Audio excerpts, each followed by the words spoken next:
Selamat datang di channel Pemuja Malam. Jangan lupa like, share, and subscribe ya. Terima kasih.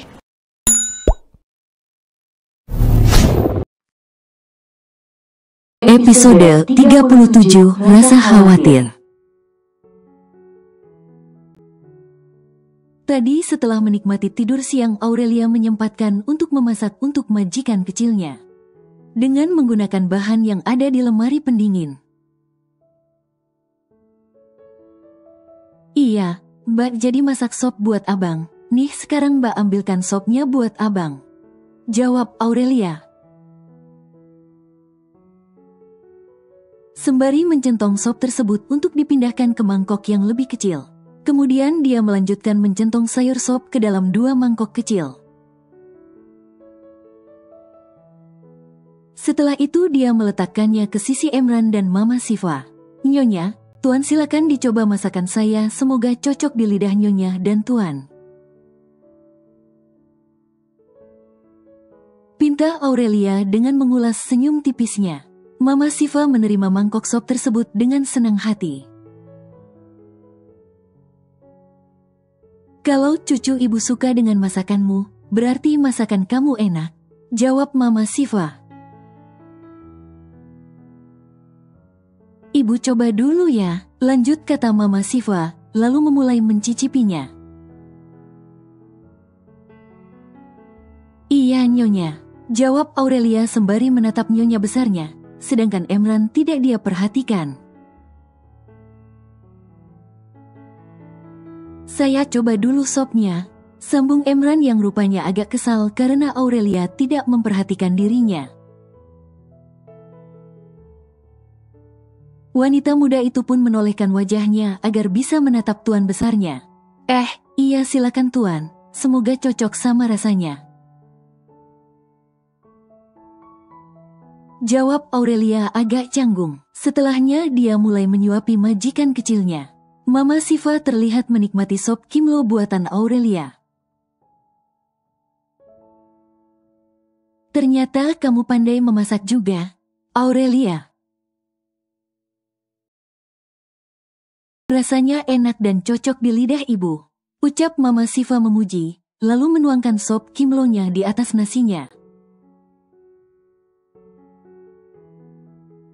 Iya Oma, macakan Mbak enak, makanya Ata juga, timpal Atalah dengan mengacungkan kedua jempolnya. Aurelia pun mengulas senyum hangatnya, senang dengan pujian tersebut. Alhamdulillah jika Nyonya dan Abang suka, balas Aurelia sembari kembali menyuapi majikan kecilnya. Sementara itu Emran menyodorkan mangkok sop yang sudah tampak kosong di hadapan Aurelia. Tolong isi lagi, pinta Emran dengan datarnya. No Dedi, enough, itu kop punya Ata, Dedi ndak boleh nambah, jawab Atalah. Tangan mungil itu mendorong mangkok kosong tersebut agar menjauh. Aurelia menatap majikan kecilnya lalu bergantian melirik majikan besarnya yang sekarang sedang menghela napas panjang. Abang, sama Dedi jangan pelit dong, sopnya juga masih banyak, boleh ya berbagi sama Dedi, besok Mbak janji masak lagi buat abang, bujuk Aurelia. Atalah mendengus sebal saat menatap wajah Dedinya. Cek Dedi ini ikut-ikutan aja, kali ini Ata bagi, tapi becok Dedi ndak boleh minta lagi, ucap bocah tampan itu.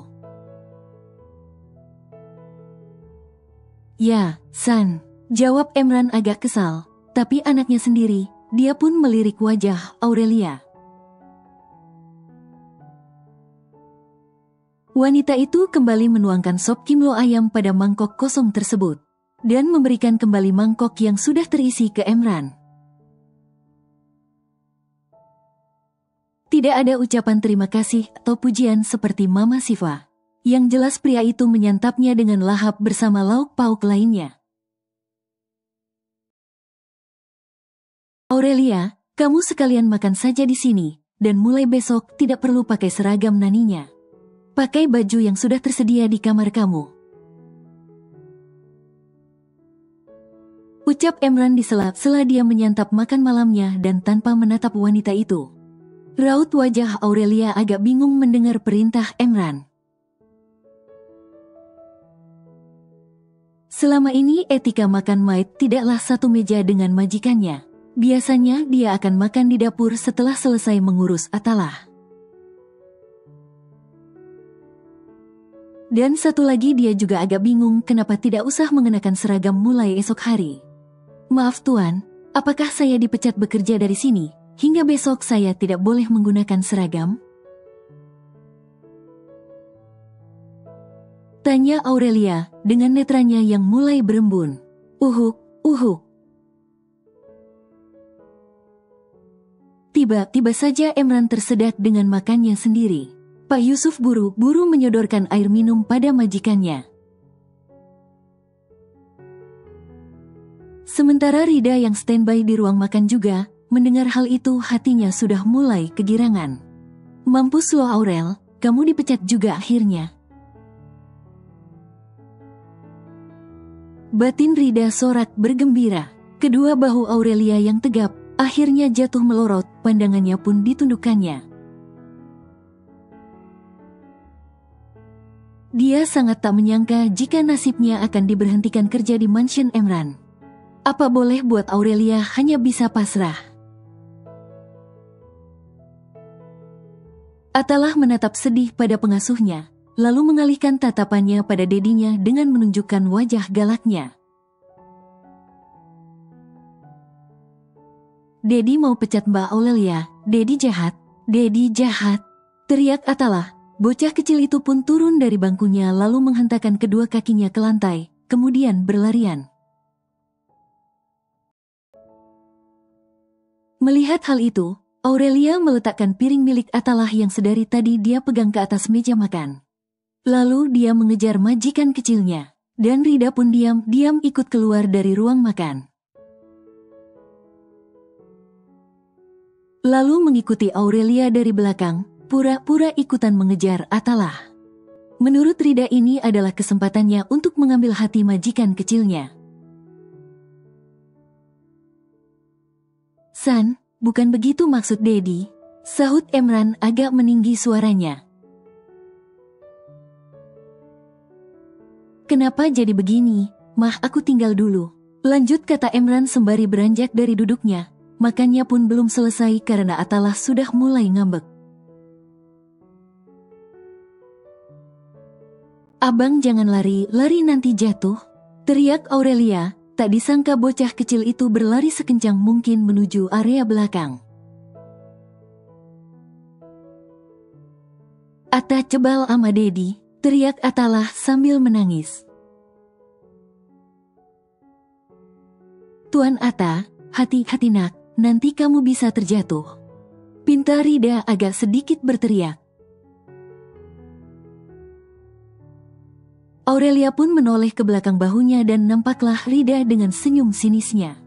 Aurelia pun kembali meluruskan pandangannya ke depan. Dan tanpa terasa Atalah sudah berlarian ke area kolam renang. Abang stop lari-larinya.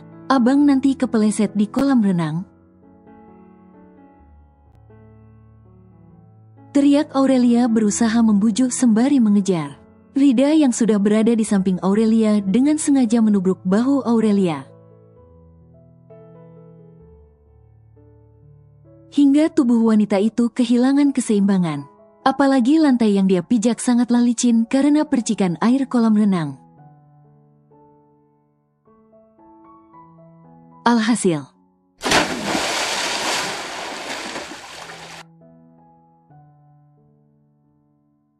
Aurelia tercebur di kolam renang di bagian paling dalam, kedalamannya 2,5 meter.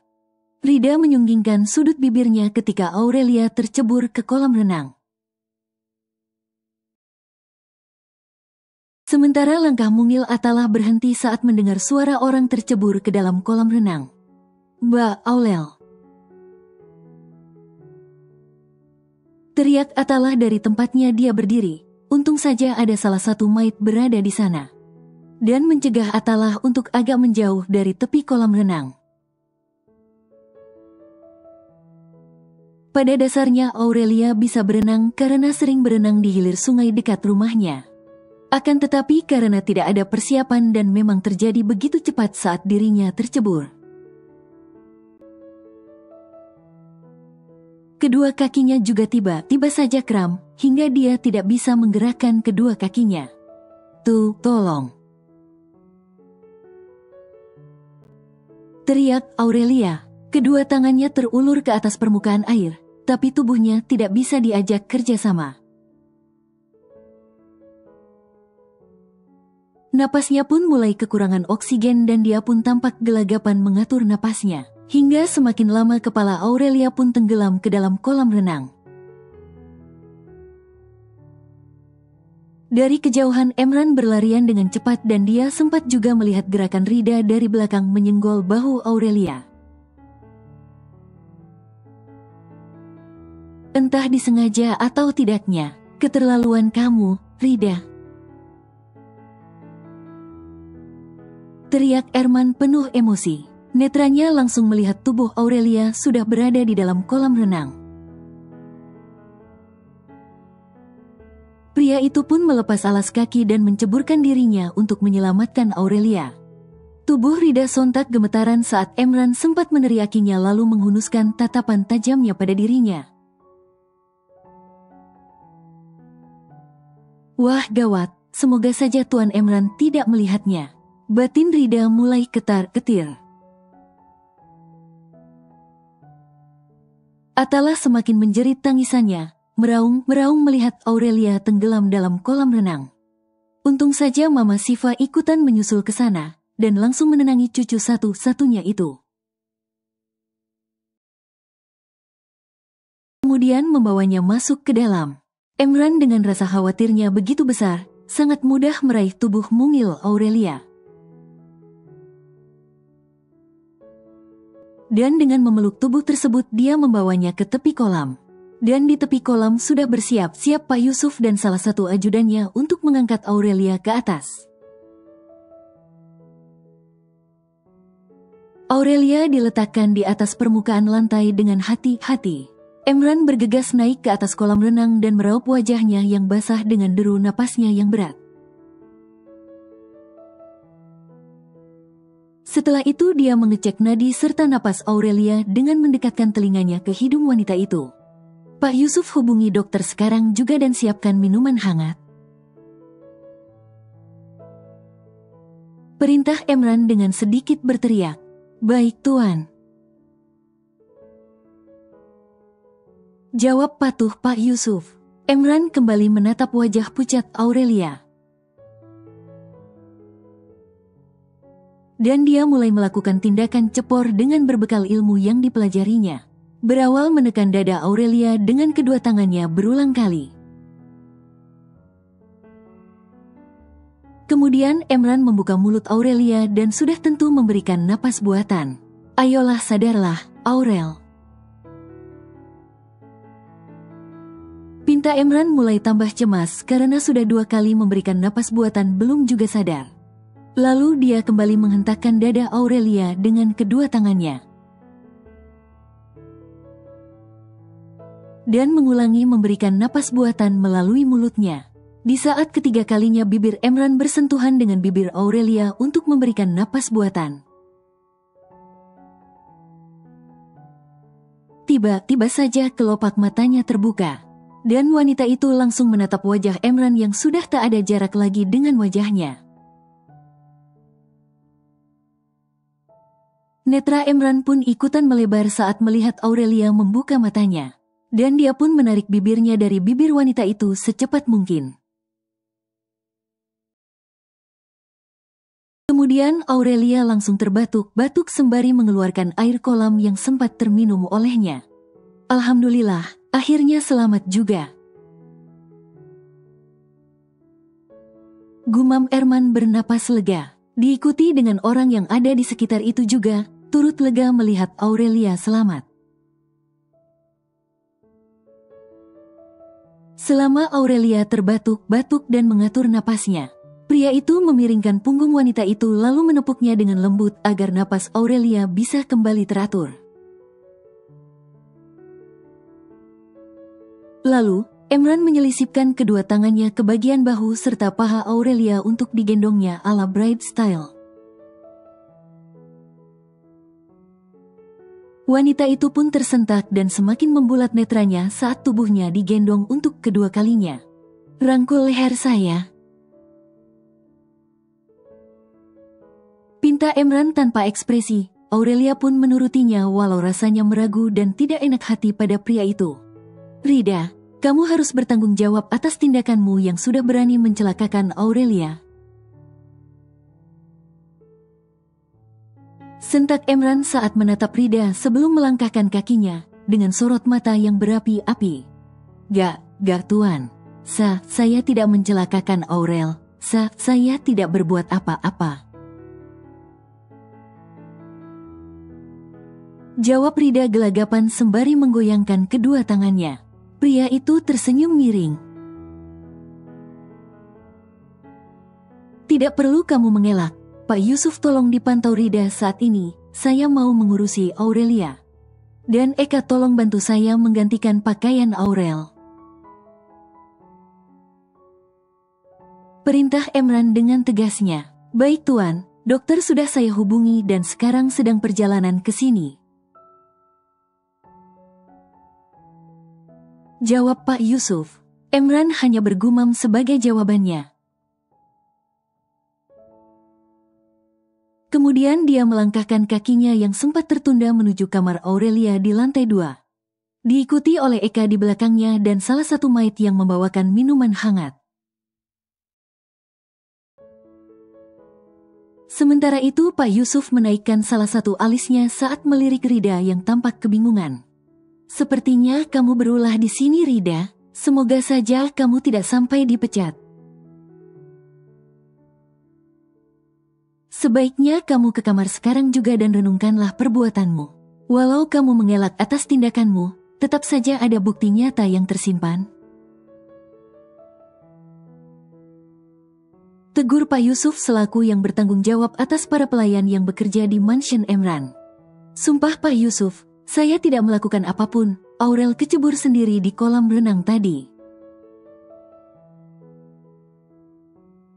Orang saya gak ngapa-ngapain." Rida masih saja menyanggah perbuatannya sendiri dan membela diri. "Kita lihat saja nanti," jawab Pak Yusuf sambil lalu. Rida meremas ujung apronnya dan menggigit bibir bawahnya. Hatinya yang gelisah namun seirama dengan hatinya yang dongkol. Sedari tadi dengan perasaannya yang was-was, hatinya juga memanas saat menyaksikan bagaimana Emran memberikan napas buatan pada Aurelia. Sungguh di luar prediksinya. Sialan, pelet apa yang dipakai Aurel sampai Tuan Emran menolongnya? Geram Rida. Sementara itu Emran setibanya di kamar, direbahkannya Aurelia di atas ranjang dengan tatapan yang tidak bisa dibaca oleh siapapun.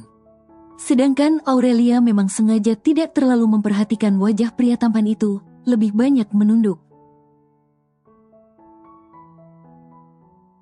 "Terima kasih, Tuan. Eka, tolong bantu ganti pakaian Aurel, pakaikan baju yang hangat." Titah Emran saat sudah merebahkan wanita itu di atas ranjang dan mengacuhkan ucapan Aurelia barusan. "Baik, Tuan," jawab patuh Eka, dan dia bergegas ke ruang walk-in closet. "Nanti ada dokter yang mengecek kondisimu, saya mau ganti pakaian dulu," ucap Emran tanpa memutar balik badannya menghadap Aurelia. "Baik, Tuan, sekali lagi terima kasih," jawab Aurelia begitu lirihnya, dan akhirnya Emran keluar dari kamar Aurelia. Wanita itu menarik napasnya dalam-dalam yang sedari tadi dia merasa sesak saat dekat dengan Emran. Apalagi bayangan ketika bibirnya disentuh oleh bibir Emran, belum bisa dia lupakan. Dan sebenarnya tidak beda jauh dengan Emran. Setibanya dia di kamar, pria itu menatap cermin yang ada di kamar mandinya. Terangkatlah tangan kanannya dan dia pun menyentuh bibirnya yang telah menyentuh bibir Aurelia sebanyak 3 kali. Sepertinya napas buatan tersebut sangat terkesan bagi Emran. Eka salah satu maid di mansion. Mendekati ranjang yang ditempati oleh Aurelia dengan membawa handuk serta pakaian ganti. Bersambung.